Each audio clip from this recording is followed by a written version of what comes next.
Okay, yeah, look at that. That's different, isn't it? Before you guys only saw the yellow sling bow. Now I got this red one. Now you're asking me, why would you do that? Well, it's because I compared sling bows to actual bows, and they're definitely lacking in some places. And thought I'd do even more upgrades just to see if I can't close that gap a little bit. So we'll take a look at my original system. This is just your standard daisy slingshot with a arm brace there. Standard yellow bands. Now this is a super simple setup. If you guys just want a regular slingshot slash sling bow, this will fire shots and arrows pretty well, although it's not as powerful as this new one. Like I showed you guys in the past, let's see if I can't do this one-handed. The arrow sits on top of the binder clip right there in that little notch, and it provides only just a little bit of resistance because it folds away once the arrow is fired, so it gives you that distance. Another awesome attribute of this is you fold that down, keep that down there, you can fire a shot straight through it because the slingshot ammunition won't be obstructed. This really is an awesome setup. It folds in and fits in your pocket, but it just didn't have the power to launch my black fiberglass arrows at whatever target I wanted. Okay? So, in comparison to an actual bow, I decided to up my game a little bit, and I got the Barnett Cobra slingshot. This is pretty much one of the leading competitors in the slingshot world. I think the Diablo is a good contender for this. But the Diablo had like a bunch of weights and was just a little bit too complicated for my taste. So, let's go through the upgrades of the Barnett Cobra. Basically standard slingshot. The arm brace does not fold in. I guess one of the main features of this is that it is bigger, and I like bigger. For me, it just fits my hand better, and I can hold my arrows in the pocket a lot better because the pocket is bigger. This right here, people, just looks like an arrow online. People just think that it's actually a sight. When you're throwing some shot downrange, that slingshot ammunition, this gives you at least some sort of reference point to aim with. As you can see, it is both bigger and wider. This thing's absolutely huge compared to the Daisy.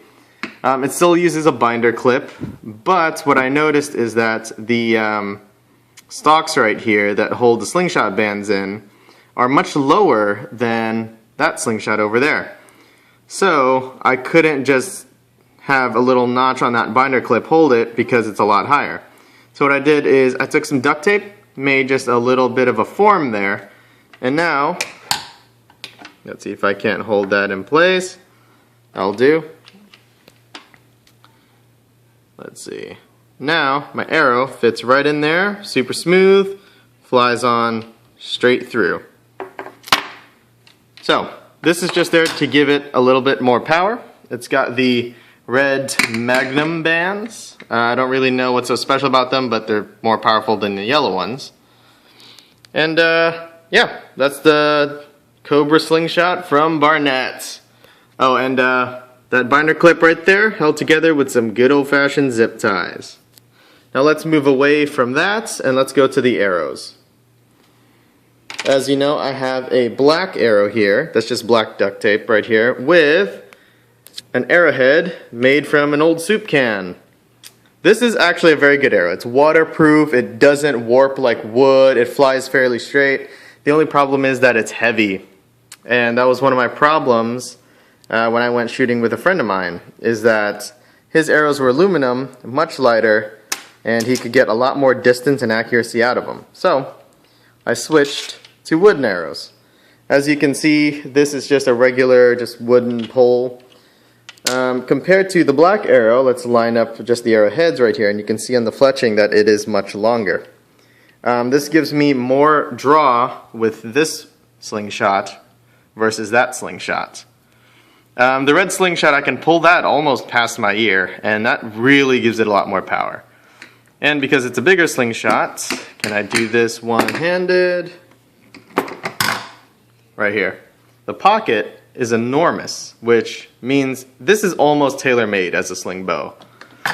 I don't think it's as powerful as Chief AJ's or anything like that, but it gets the job done. I can actually get a good distance out of this. I'm talking like, what is that? Maybe like 30 yards or so, which isn't bad at all. And I think I can shoot farther than that with some practice. But I went with wood because it's much lighter weight, so it gave me more distance and more accuracy. Let's check out my arrowheads real quick. This is a new thing for me. I used to just make arrowheads out of whatever bendable metal I can find, but I got myself a pair of metal snips and got myself a medieval style arrowhead right here, just held on with black duct tape, which actually holds it on well enough. No need for glue or anything. And I think it's not bad. It's not even symmetrical, but it flies pretty damn straight. That's pretty much a broadhead medieval style arrow that you would see. Let's see if I can't show you guys how I did this. This is a spoon from the dollar store. And you want dollar store spoons because they're made of crappier metal. It makes them easier to flatten out with a hammer, and then I just took a pair of snips and then cut out an arrowhead shape out of the top, and I cut it right here at this little design, and that made a perfect arrowhead, just absolutely perfect. And I had the handle left over, so I decided to make an arrowhead out of the handle as well. And because they're spoons, they have a little groove in there that fits on the outside of an arrow shaft very well. So I think that will be the broadhead that I would use if I were to take down a larger animal, and this would just be a regular practice head or something I would use later.